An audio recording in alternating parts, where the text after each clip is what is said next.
Hello Brindley, it's Mrs. Withers here with an exciting new project that I need your help with.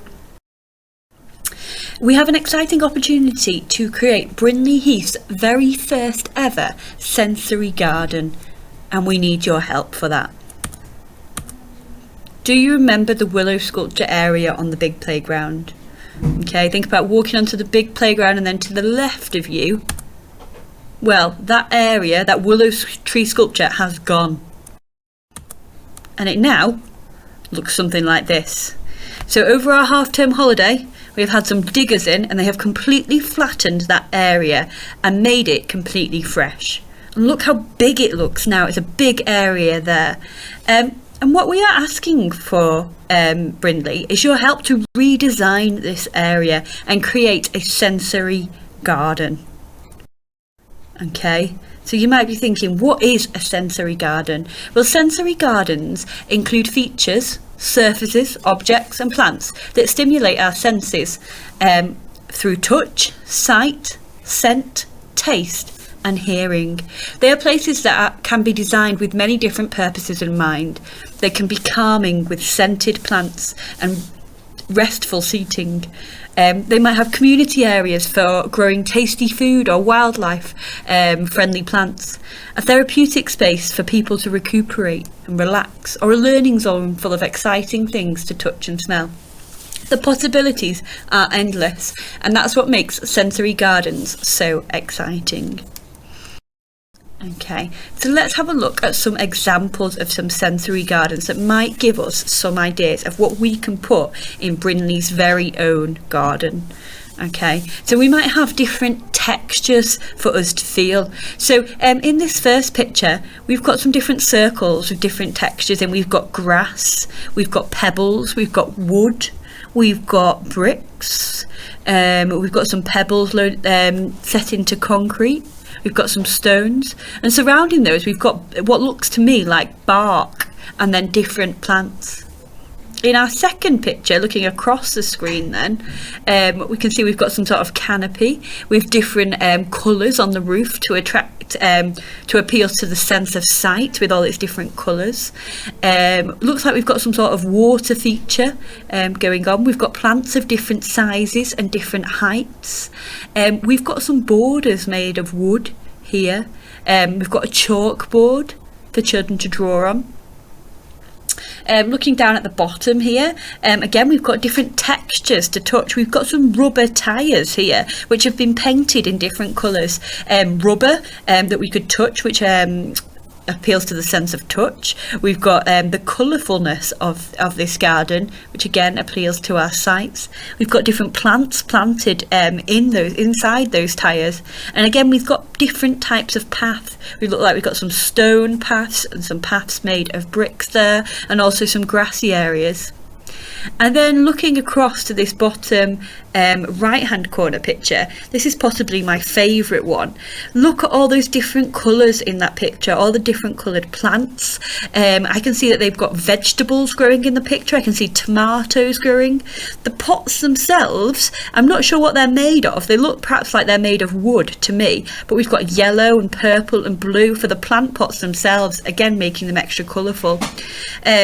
The structure there that the tomatoes are growing up, that looks like it's made from bamboo that's been strung together. So again, lots of different textures there.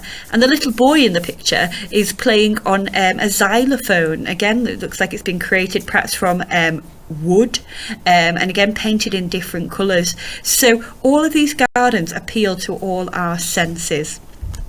So we have 5 senses. We've got the sense of sight, so things that we can see. And here's just some ideas that you might want to include in your design, the things that you can see. So you might want a range of colours. You might want things at different heights.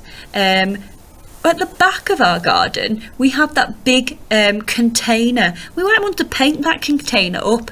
At the moment, it's black. Looks like it could do with jet washing to me. It looks a bit miserable, and I think we could cheer that area up. Perhaps we could paint that container or have some climbers growing up it. Do we want to paint the benches in our area? In terms of things that we might hear, do we want to have some wind chimes or bells that are hanging from the trees or the fences?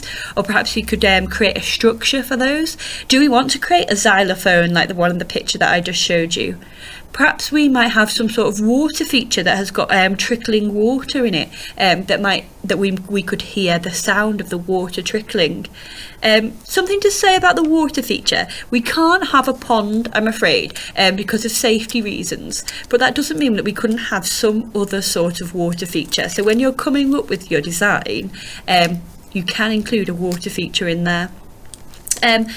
Appealing to our sense of smell, we might want to have some strong smelling flowers, for example lavender, or other herbs, perhaps some mint, some thyme, some rosemary, that have really, really strong smells that can appeal to our sense of smell. Similarly, for taste, it would be really, really cool if in our sensory garden we could grow some vegetables that perhaps we could eat, could go into our school dinners, and some herbs that we could have again in our school dinners. So what vegetables might you grow in your sensory garden? Will we have tomatoes or carrots or radishes and lettuce? And what could we grow in our herb garden? And lastly, touch. So we're thinking about different textures here that we could feel, different materials, and that might be paths of different materials. Perhaps we could have a path of broken slate, or a path of bark, some stones.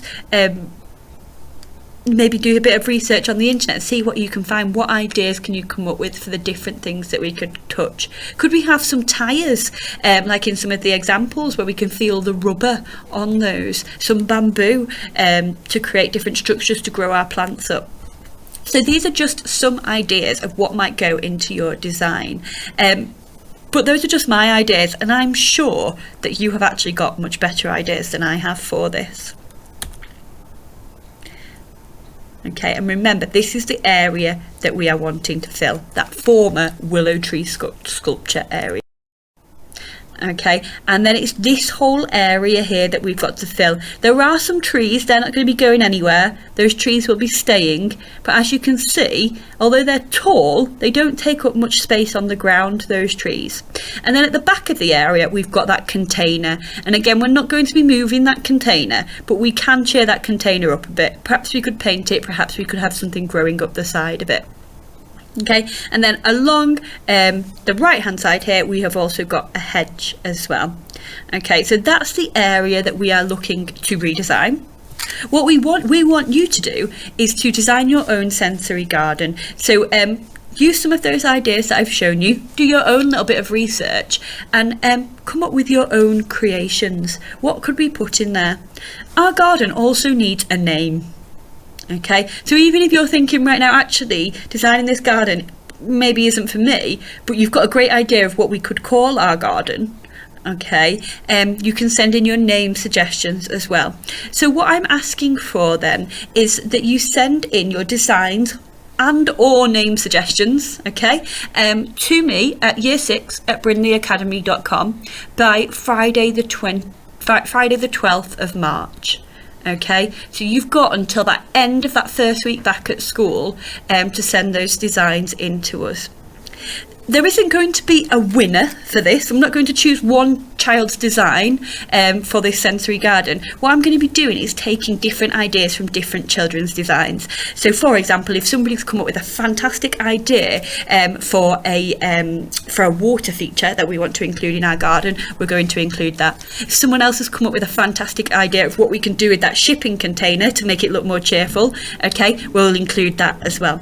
So what we're going to do is combine all your ideas together to come up with our very own Brindley sensory garden. But we will be looking for the best name and choosing the best name for the garden as well. Okay, so you've got till the 12th of March if you are choosing to do this. I think it's really exciting, and I think it's going to look absolutely amazing when it's done. Okay, and lastly, the final thing that I've got to say before I go is parents, carers, relatives, friends, we need your help too. Okay, if anybody is able to donate any plants, even if it's cuttings of plants, if anybody's got anything that we can use for paving, whether that's bricks or broken slate or bark that we can use to create pathways through our garden.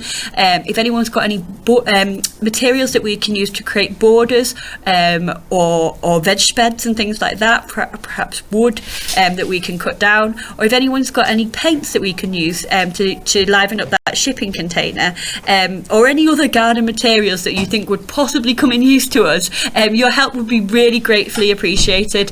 And as always, we thank you for your continued support with that. So if there is anything that you can donate, if you could get in touch with us as well at year6@brindleyacademy.com, that would be really appreciated. So lastly, children, we want you to have fun with this. Be creative. Be proud of what you design.